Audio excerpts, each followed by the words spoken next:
Vamos a la luna. Visto, informativo y de opinión, con elementos de lenguaje, salud, sexo y violencia, apto para todo público. Programa de producción nacional independiente, certificado número 10.834. Estuvieron presos, pero hoy están al servicio de su comunidad. Hoy nos traen sus soluciones para las cárceles en las que cumplieron condena.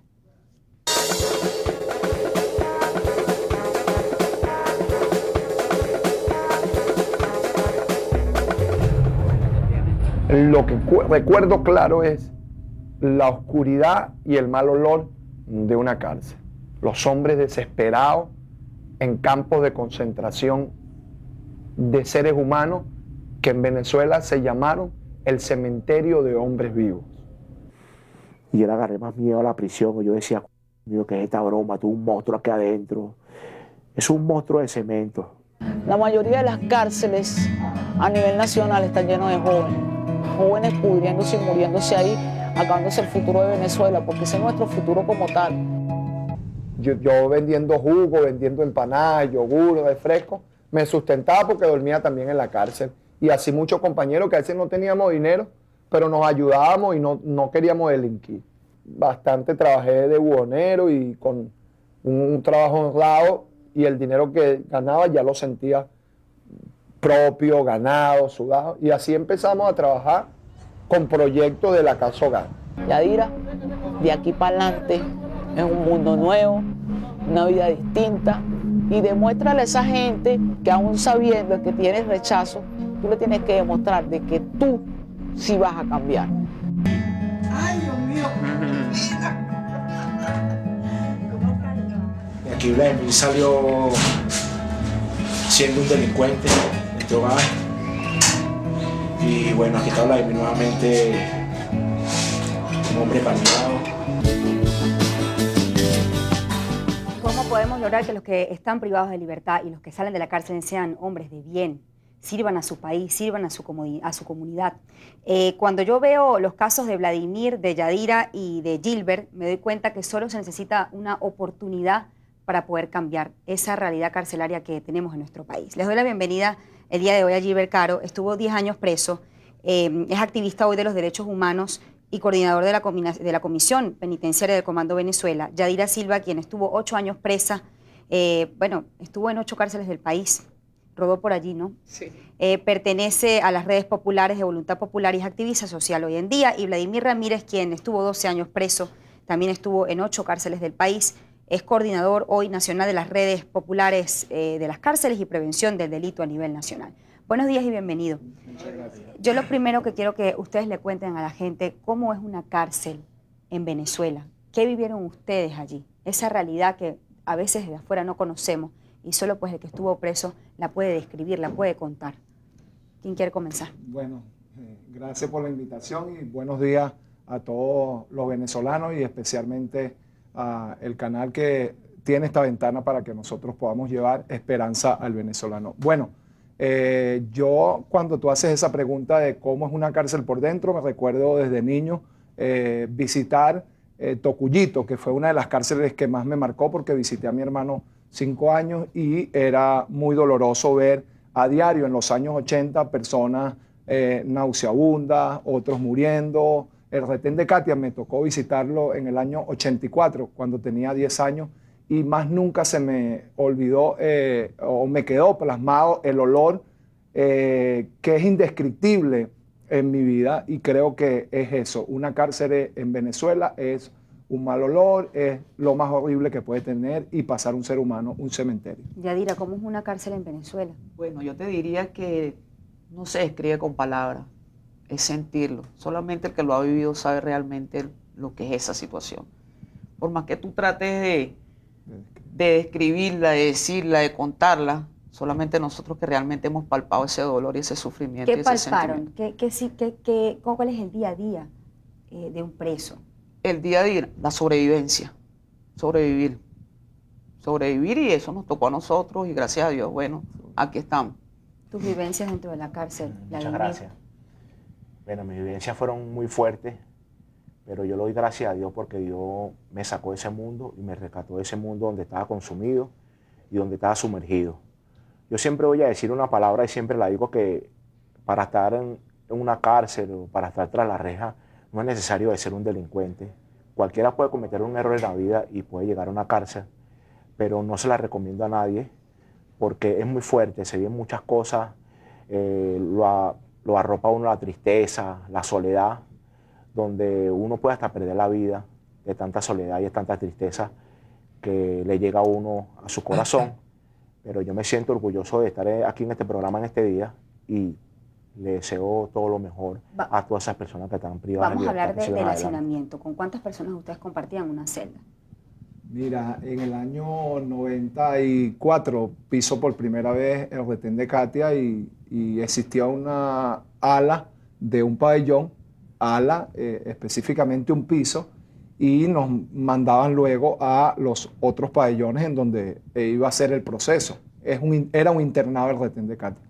Podíamos estar en una celda con 34 personas, pero yo he llegado a visitar cárceles como estuvo el rodeo el año 2010, 2011, y 700 personas podían vivir en un patio hacinado en lugares infrahumanos con una vivencia indescriptible, como dice Yair. Yadira, tú decías que estar en una cárcel era sinónimo de sobrevivencia, que tenías que sobrevivir.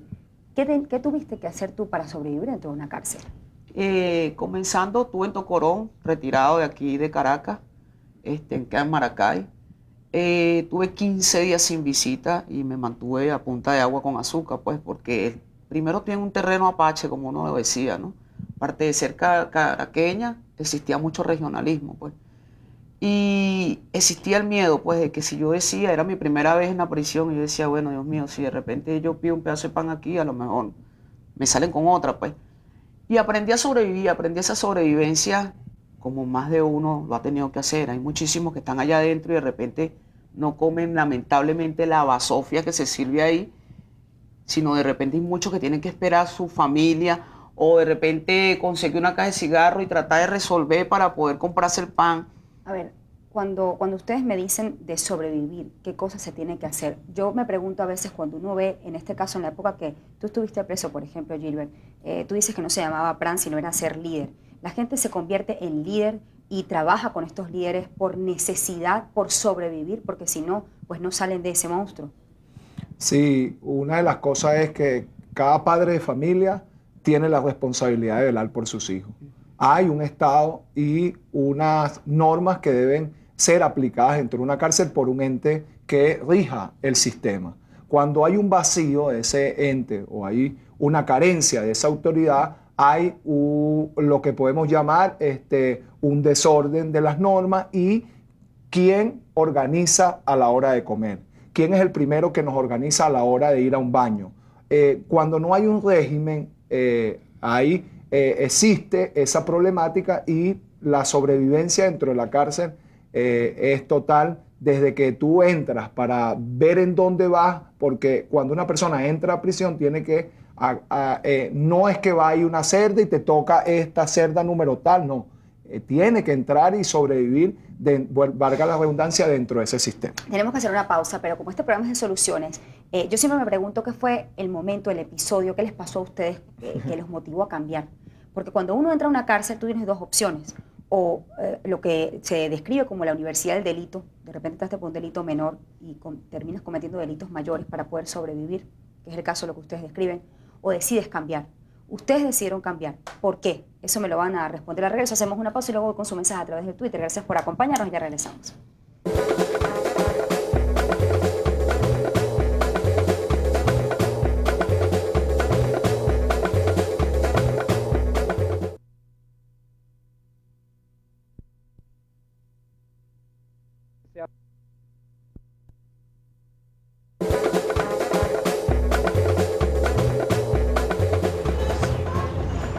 Dijimos, ¿por qué no hacer una casa hogar en donde el que no quiere volver para su barrio, que no quiere seguir siendo delincuente, que se venga para ahí? Y nosotros le damos techo, comida, y es lo único que iba a trabajar y estudiar. Pero también quiero ir más allá, después que la persona esté reinsertada, que la mayoría de las personas que han sido delincuentes nos ayuden a aplacar la delincuencia en nuestro país. Personas que fuimos delincuentes, rescatando a delincuentes.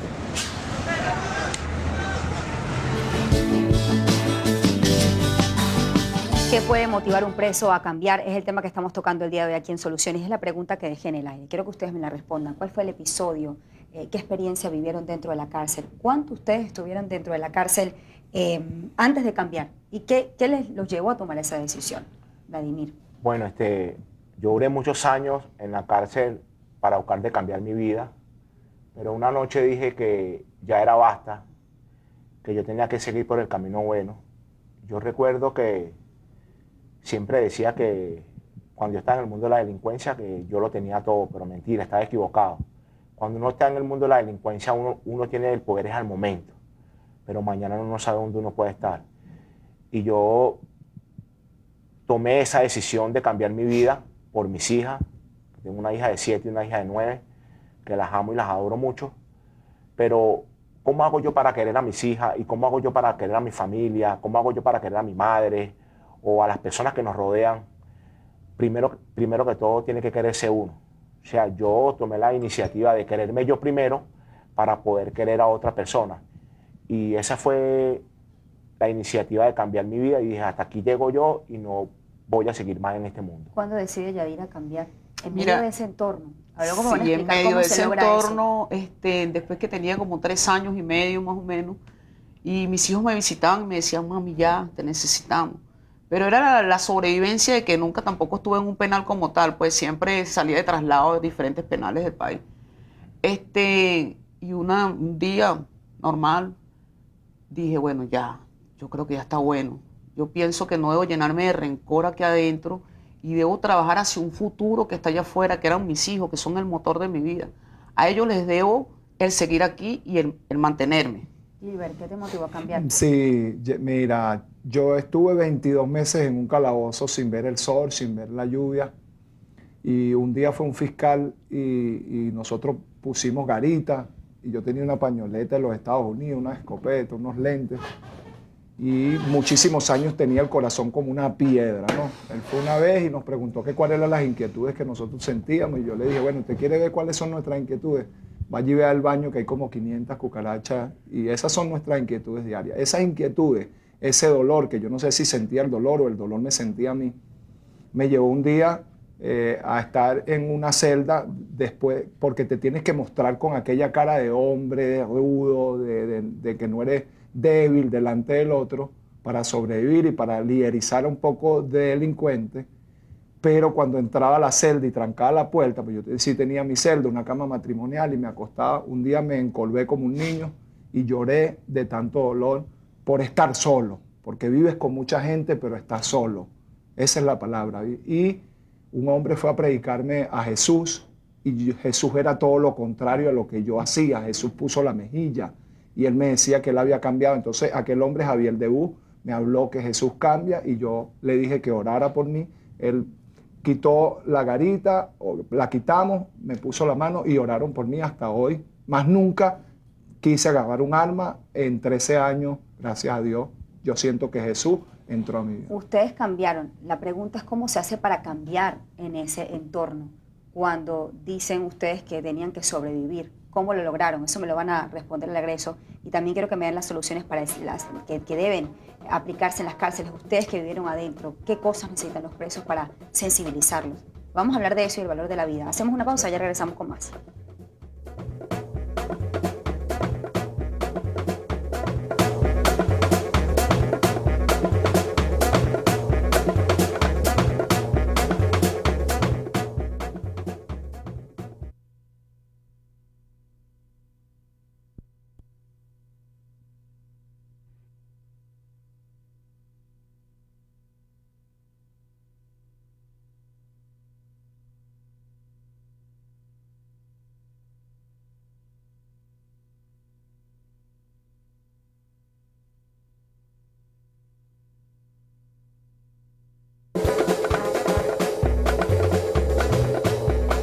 ¿Cómo podemos lograr que los que están privados de libertad sean hombres de bien, sirvan a su comunidad, sirvan a su país? Hoy tengo aquí 3 ejemplos. Me parece muy aleccionador que ustedes cuenten sus vivencias y sobre todo las soluciones. ¿Qué necesita un preso para poder cambiar en medio de ese entorno?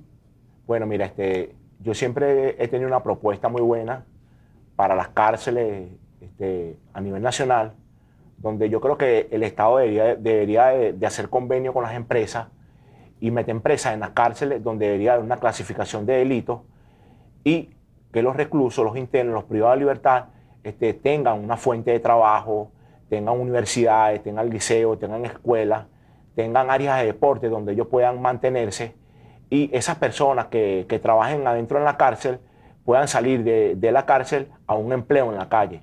Porque muchos privados de libertad que salen de las cárceles hoy en día salen a la calle y no hayan para dónde agarrar porque se sienten despreciados y entonces vuelven a caer otra vez en la misma. Pero yo creo que debería haber un convenio el Estado con empresas privadas para que ellos trabajen y puedan subsistir a su familia y subsistirse ellos en las calles. Yadira, el ocio es lo peor que le puede pasar a un preso. Estar 24 horas sin hacer nada. Acuérdate que la cárcel es la máquina destructora. Si tú estás en un ocio, no tienes nada que hacer, piensas en maldad, simplemente eso. Y por ahí te va.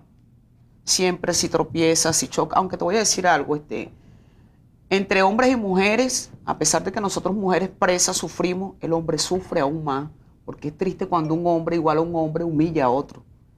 Mientras nosotros como mujeres, claro, siempre estamos ahí a la defensiva, compartimos con mujeres y hombres independientemente de las cosas, pero ellos aún más, siempre lo he dicho, que la cárcel es la máquina destructora de este mundo. Gilbert, ¿qué necesita un preso para cambiar? Sí, como Yadira bien lo dice, la cárcel es contra natura, es contra la naturaleza humana porque el ser humano nace libre. Y lo que necesita el preso para cambiar es acercarse a la libertad. Nadie puede vivir en libertad quitándole la libertad a otro, pero el que comete delito va a prisión y en una época aprendí a vivir dentro de la cárcel libre. Me dije, bueno, Gilbert, de aquí en adelante tienes que vivir libre y si vas a botar un papel, no lo botes en el piso, échalo en donde va el papel en la basura y así aprendí a vivir en libertad. Por eso te repito, nadie puede enseñar a otro a jugar fútbol si no le da el balón y dribla, por lo menos que el preso pueda votar en unas elecciones, que el preso aprenda a tener derecho, porque muchas veces el joven venezolano no conoce ni sus deberes ni sus derechos.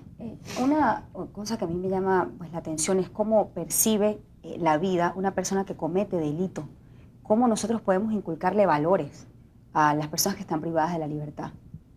Sí, uno de los principales motores es la prevención. Educa al niño y te evitarás corregir al adulto de grande. Eduquemos al niño para no castigar al hombre. Exactamente.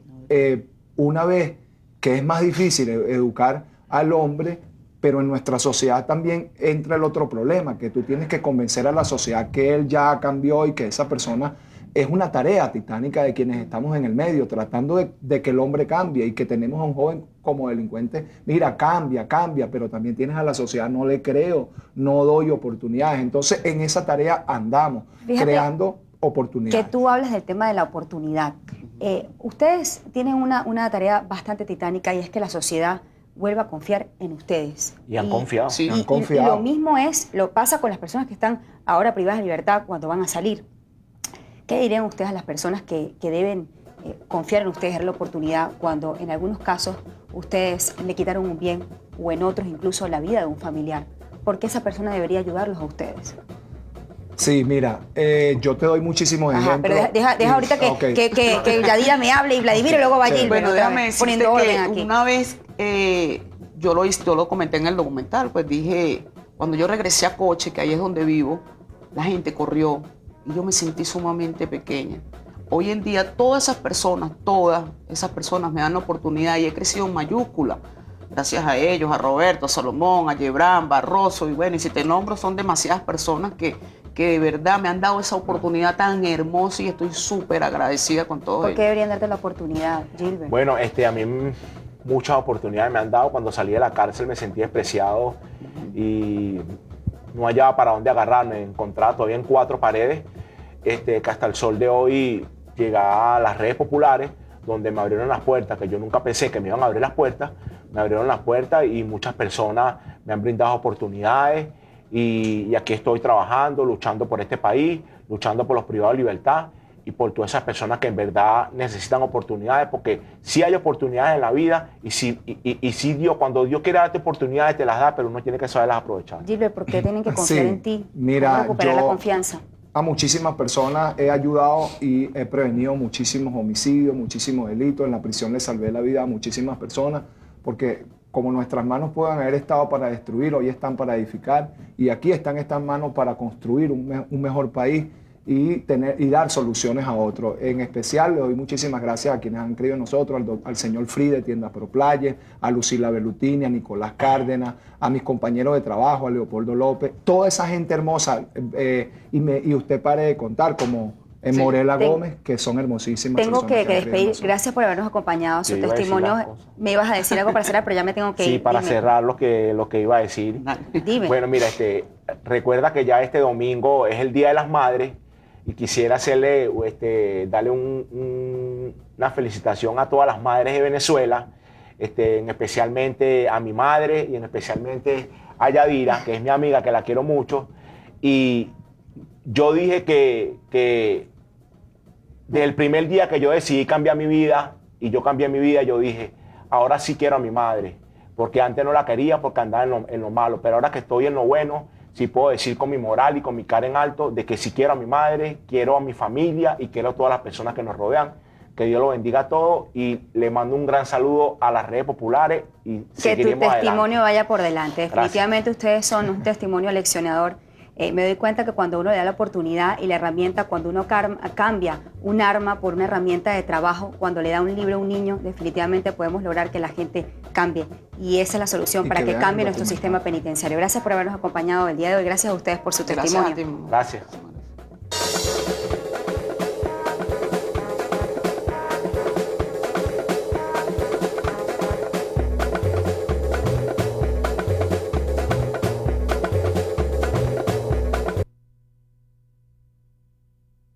Con el periódico La Verdad de Monagas, en Noticia Local titula este martes: el jueves se define precio del pasaje. El alcalde José Maicavares comenzó reuniones con transportistas. En Los Teques, el diario La Región, también con Noticia Local, en su edición de este martes titulará: liberan a comerciante en medio de balacera.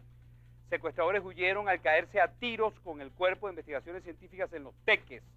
Explican que el señor cautivo en una zona boscosa dentro de una carpa fue rescatado. Se trata del propietario de una venta de repuestos que había sido plaqueado el pasado jueves en la carretera Panamericana, y esto ocurrió tras un enfrentamiento a tiros entre funcionarios del Cuerpo de Investigaciones Científicas y los delincuentes. Vamos a Valencia, el periódico Noche y Tarde, también con información local, titulará mañana: complot financiero contra gobernaciones y alcaldías, título que entrará entre comillas porque será una declaración del diputado Mata. Seguimos en el estado Carabobo, carabobeño también con Noticia Local, en su edición de este martes titula: abriendo a media máquina y sin acero, reanudadas obras del metro. Por cierto, Carabobeño también publica la foto de lo que muchos llaman tornado, aquí está, que se vio en Chacao hoy en Caracas, sorprendente, impresionante. El nombre científico realmente no es tornado, vale decir, es una tromba. Vamos al estado Lara, el diario El Impulso, también con Noticia Local, titula mañana: universidades van a paro. Y con foto la celebración, el recibimiento del equipo campeón, titulan los campeones en casa. En Barinas, el periódico La Prensa de Barinas, en su primera página de mañana, titulará: Adán Chávez ordenó cierre del programa de Laure Nicotra. Presionó a dueños de Radio Sensacional 94.7 FM. Y cerramos con un periódico de Maracaibo, el diario Versión Final, que también con Noticia Local titulará: exigen sacar de Maracaibo el retén y la cárcel nacional. Bien, vamos ahora a revisar la prensa deportiva. Meridiano este martes estará en las calles de Venezuela con esta portada, titulará: adiós a la temporada. El campo corto Alex González se rompió los ligamentos cruzados de la rodilla derecha e irá al quirófano. La lesión le hará dedicar al menos 6 meses a la recuperación. Eso sí es una lesión complicada de recuperar. Líder titula así: se la come afuera. Los Marlins de Ozzy barrieron 2 veces fuera de casa para enderezar el rumbo. Cerramos, amigos, por la noche de hoy, titulares de mañana con esta tercera entrega. Vamos a una pausa comercial y en breve continúa. Buenas noches. Buenas noches, buenas noches. Señores, señores, buenas noches.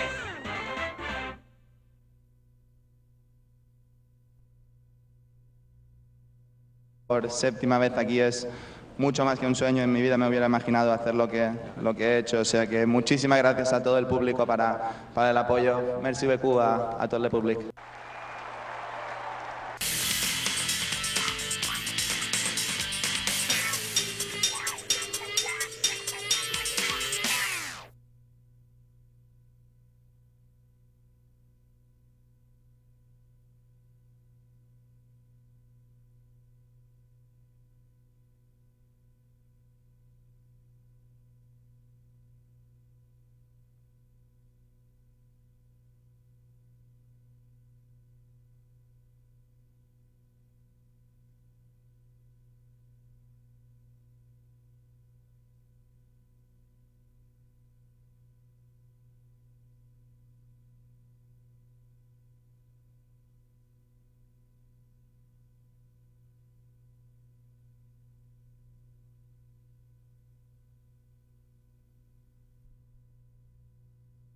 Ser pobre para toda la vida.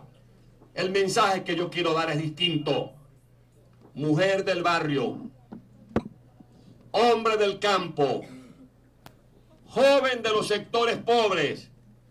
Les repito lo que me decía mi madre cuando era un niño. Hijo, podemos ser pobres, pero dignos. Podemos ser pobres, pero con esperanza.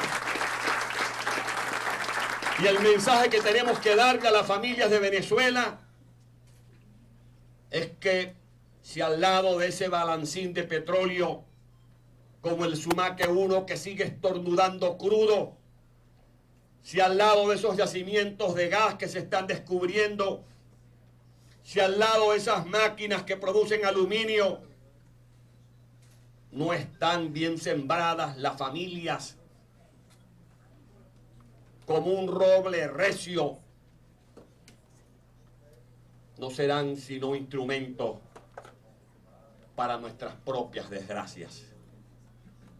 Valores de honestidad, de solidaridad, de caridad, de amor, porque la única explicación que uno pueda encontrar cuando uno saca cuentas y dice este gobierno ha administrado en estos últimos años más de 900.000 millones de dólares y que en Venezuela ahora, al cierre del año 2009, tengamos problemas de apagones, de agua, de inseguridad, mujeres ruleteadas a las puertas de los hospitales, es que tienen que haber gobernantes que no actúan con transparencia, que son indolentes, además de incompetentes. Por eso, la convocatoria es a todos los venezolanos, jóvenes de Venezuela, mujeres y hombres que han salido orgullosos con una corona en su frente, que es esa corona del que luce una toga y un birrete. Jóvenes emprendedores de Venezuela, que han podido coronar una carrera universitaria, líderes comunitarios que se gradúan en su barrio de verdaderos y auténticos trabajadores sociales. Los invitamos, convocamos a los mejores venezolanos. Venezuela hoy los necesita. Postúlense para ser mañana los grandes protagonistas de los cambios y de la reconstrucción nacional.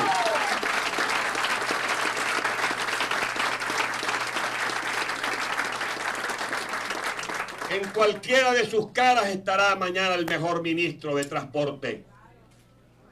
En cualquiera de sus corazones estará el ministro de Vivienda que necesitamos. Esa gente inédita es a la que tenemos que abrirle camino. Esa gente inédita que no tiene la suerte de aparecer en televisión como lo hacemos nosotros, lo que está esperando es un clarín. Lo que quiere escuchar es ese diapasón que lo despierte. Y aquí nadie puede estar bostezando. Y si no escuchan la campana de su templo, Pues bien, pongan el oído. Aquí están unos corazones. Este es el mejor campanario, el corazón de estas mujeres, de estos familiares de los presos políticos que los convocan para que se conviertan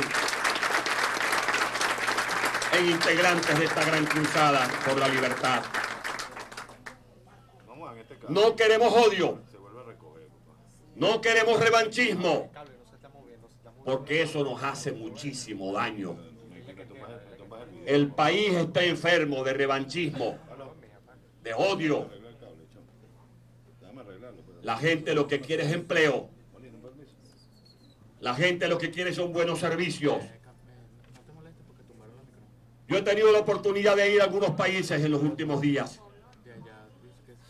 Y cuando voy a esos países, como lo hice recientemente con Brasil o con Bogotá, uno suspira. Y no lo hago con envidia, porque no podemos ser envidiosos. Pero yo me pregunto, ¿por qué no puede cambiar también la ciudad de Caracas? ¿Por qué tenemos